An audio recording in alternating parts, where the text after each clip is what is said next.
And welcome to the evening news. I'm Chauncey Glover here along with Gina Gaston. She's filling in with Alona Carson. This just in this evening, a sad news story coming out of the Houston Marathon. The officials confirming with us late this evening, a man has died after suffering a heart attack during Sunday's race. Now, the statement they sent us says 74-year-old male runner had a heart attack near mile 16. So sad to hear about this. Yes, and I've been covering the marathon many years. I don't recall something like this happening before. Marathon officials expressing their sincere condolences and support to the family, friends, and the running community. We are told that there was another man who also had a heart attack, but that other man is expected to be okay and survive. So, you know, we forget. It's a fun, exciting day, but it's also takes good health to run a marathon. It can be very grueling out there. So condolences to that family, and hope the other man will be recovering well. Another big story, one of the top stories on ABC13.com right now, Houston business owner Ray Court was shot and killed this past Sunday afternoon. Yeah, strange story here. It involved a vehicle that he was driving when he went to visit his estranged wife. Eyewitness News reporter Maya Shea has more. It's a tragic situation tonight. Family members who've known the couple for decades say they've been married for a very long time, and even though the last year's been rough, they never expected this to occur. Carolyn Court's meetup with her estranged husband on Sunday was supposed to be uneventful, according to information shared at her first probable cause hearing. The defendant stated she and Mr. Court are currently separated but are still married. Mr. Court arrived at the residence at approximately 11 a.m. to pick up some personal belongings, and they were going to go to lunch. But instead, it turned tragic. Soon after the meeting, Ray Court would be dead, and his wife would be charged with murder. A shock to longtime friend James McNutt. He never badmouthed her or anything like that. It didn't seem like it was, like a bad divorce. McNutt, who spoke to us via FaceTime, said Ray asked to borrow his truck on Friday. He had called me Friday looking for a van to go. He told me he needed to go pick up a few things he had left in the garage there. So I didn't even think anything about it. I guess he couldn't find one. I would have been more than happy to let him use my truck. But investigators say Ray instead drove his girlfriend's vehicle, which is what apparently enraged Carolyn. The defendant admitted to having a bad temper. Ray had built up a loyal clientele in the greater Houston area with his gourmet foods delivery service. Now those same customers who became friends are grieving. Everybody's shocked. And it was weird is so many people used him, from car dealerships to hairdressers to courthouse to banks. And, it's just amazing. All done by word of mouth, and everybody loves Ray. Tonight, Carolyn Court is in jail. She is there charged with murder. Meanwhile, we understand family members are making their way to the Houston area to begin making funeral plans. Reporting from Northwest Harris County, Maya Shea, ABC 13, Eyewitness News. Well, one of the first flu deaths reported in this new year of 2020, a young woman, 21 years old. And we've been hearing so many people having the flu and this strain of flu. Around our newsroom, right, even including. here in the newsroom. So it's certainly sad to hear that her memorial service was held today. Deborah Wrigley has more about what doctors say you need to look out for. She passed away 4 days ago at a Houston hospital after putting up a fight to survive. She was a vibrant young woman in peak health, which surprises her family all the more. But this is a warning about how deadly flu can be. Flu took the lives of 9 children in Texas this season, 2 in Harris County in the past 3 months. Children and older adults especially vulnerable to complications. But a 21-year-old young woman from Crosby didn't fit that profile. Yael Good was in peak health, had just returned from a trip to Israel when she became sick after she got home. Friends posted about it on social media. Yael taken to an ER 2 weeks ago, taken to ICU, and a day later had a massive heart attack, later organ failure. She was taken off life support and passed away Friday. Her family said she was diagnosed with the flu at the hospital. Today they held a memorial service, still trying to understand why the flu could take her life. Dr. Catherine Troisi researches infectious diseases. Flu is serious. We don't usually think of it as such, but every year, in just a regular flu year, seasonal flu causes between 3 and 59,000 deaths. And they're not all in the elderly. This year's flu shots don't protect against every strain of the virus, but can shorten its duration. And if you get it, most people don't die of the flu, obviously. But if you are having more serious complications, high temperature, difficulty breathing, then it's important to either, seek health care. Deborah Rickley, ABC 13 Eyewitness News. Deborah, thanks. Now to a battle over a country club. Harris County is now wanting to turn the Ravenel Country Club into a stormwater detention basin. Yeah, now obviously everybody hopes that their homes would never get flooded. They like the idea of a detention basin. They're not sure that they want a country club to become one, however. ABC 13's Micah Hatfield has more on this debate.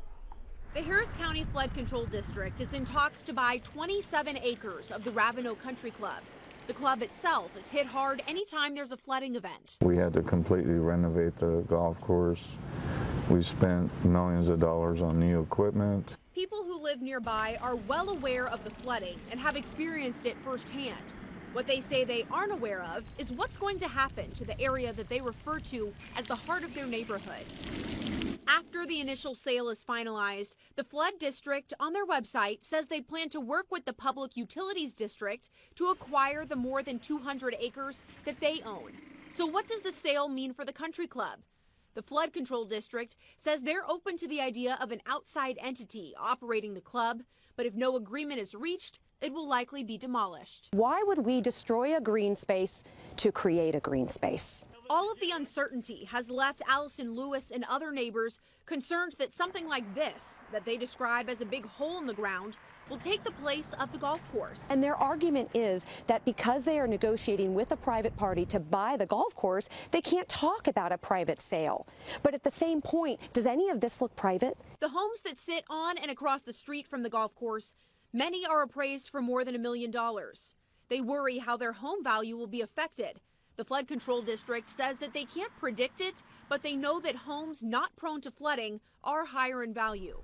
And I'm not saying that I don't want a flood basin and I don't want to mitigate flooding. I want all of that for our community, and we need it. But let's do it responsibly. The sale of the 27 acres will go before the county commissioners on January 28th for a vote. In Champions, Micah Hatfield, ABC 13 Eyewitness News. All this debate about flooding has me thinking about our weather, which mercifully does not include flooding. It includes some cold temps, though. That's right. But the saving grace here, it is finally starting to feel like winter here at the end of winter. ABC 13's chief meteorologist Travis Herzog has more on our forecast tonight. Travis? Get ready for those temperatures to drop quickly this evening, and there could be a touch of frost on the ground first thing Tuesday morning. So we're going to fall through the 40s for the rest of the evening, on our way to the 30s after midnight, dropping down to 36 degrees in the city of Houston, and that's good enough to put frost on the ground. It will be even colder northeast of Houston with that light northeasterly wind blowing in those frigid temperatures. Not everyone's going to get down to freezing. It's mainly, again, northeast of the city, but a lot of us are going to be dealing with some morning frost. Now, the sun comes out for the first half of the day on Tuesday, starts to warm things into the mid-40s at 9, mid-50s at noon, on our way to high temperatures in the upper 50s, but the cloud cover will be increasing ahead of our next weather system. That rainmaker is drawing on moisture from the tropical Pacific all the way from the equator. There's this long train of clouds feeding into this weather system, so a lot of moisture here makes for a soggy day on Wednesday. Here's Future Track Tuesday, 6 p.m. As we get into Wednesday morning, the rain rolls on in here. Wednesday afternoon, Wednesday evening, it's rain showers off and on. It won't rain the entire day, and we're not looking at a big flood situation, more light to moderate precipitation, but certainly a soggy day. Then there could be some thunderstorms as we get into Thursday morning, especially near the coast and off to the east of Houston. And it now looks like the system departs so quickly after sunrise that much of the day will end up being dry. So we've increased the rain chance to 80% for Wednesday, 90% Wednesday night, and then back down to 40% once we get past sunrise on Thursday. The good news is, after this interruption from our recent string of sunny days, we get more sunshine back in play for Friday and again on Saturday, so it looks pretty good for the first half of the weekend. Now, it will be chilly as this rain rolls in. We'll start off at 42 on Wednesday. We only warm up to 53 degrees, and that honestly may not happen until after the sunset. So most of the day in the rain is going to be in the 40s. A warm front lifting in brings in the warmer temperatures, and then we're looking at beautiful weather again for Friday and Saturday, but now a 30% chance of rain on Sunday. And around Wednesday of next week, there could be another wet weather system blowing through.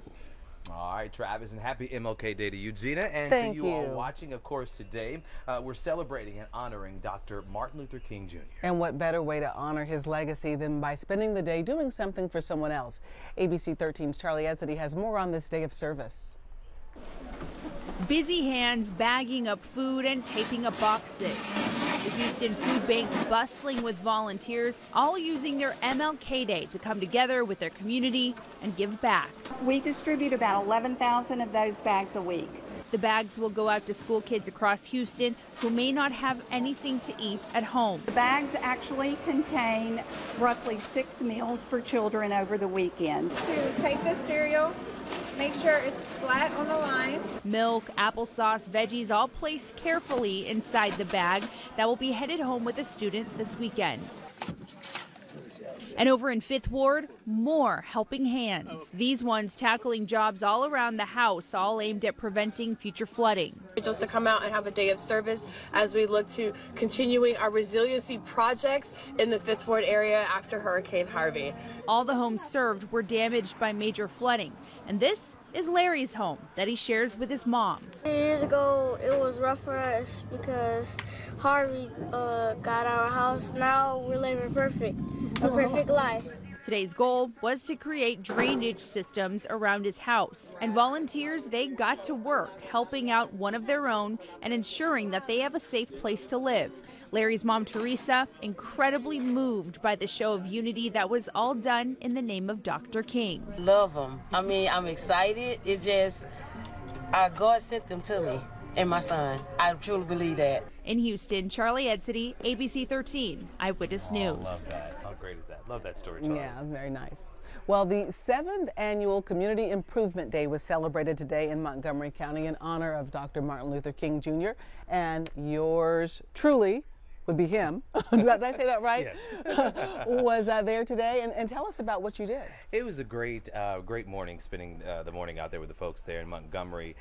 They had young people from all across our area delivering speeches and singing, and of course I was a keynote speaker, and I talked about building bridges through work, unity, and love, and keeping Dr. King's dream alive, because while we have come a long way, honestly, we still have a long way to go. A long way to go. And a lot of people think about Dr. Martin Luther King advocating for the rights of black people, but really he was an advocate for civil rights, which included rights, for example, for women. Yep. So, yeah, very good. And it was great. And thank you all so much. They ended up giving me an award for the work that I do through my nonprofit, the Chauncey Glover Project, where we go into those underserved communities in the inner city and mentor young men of color and mentor them and send them off to college. So it was a great morning. So I ended up meeting a lot of good people out there in Montgomery County who love ABC 13, and they said, you all never come out this far. So we drove the hour and a half. And it was definitely a good time celebrating Dr. Martin Luther King here on this MLK Day. Very good. Well, we certainly appreciate you spending part of your MLK Day with us. Have a great night, friends.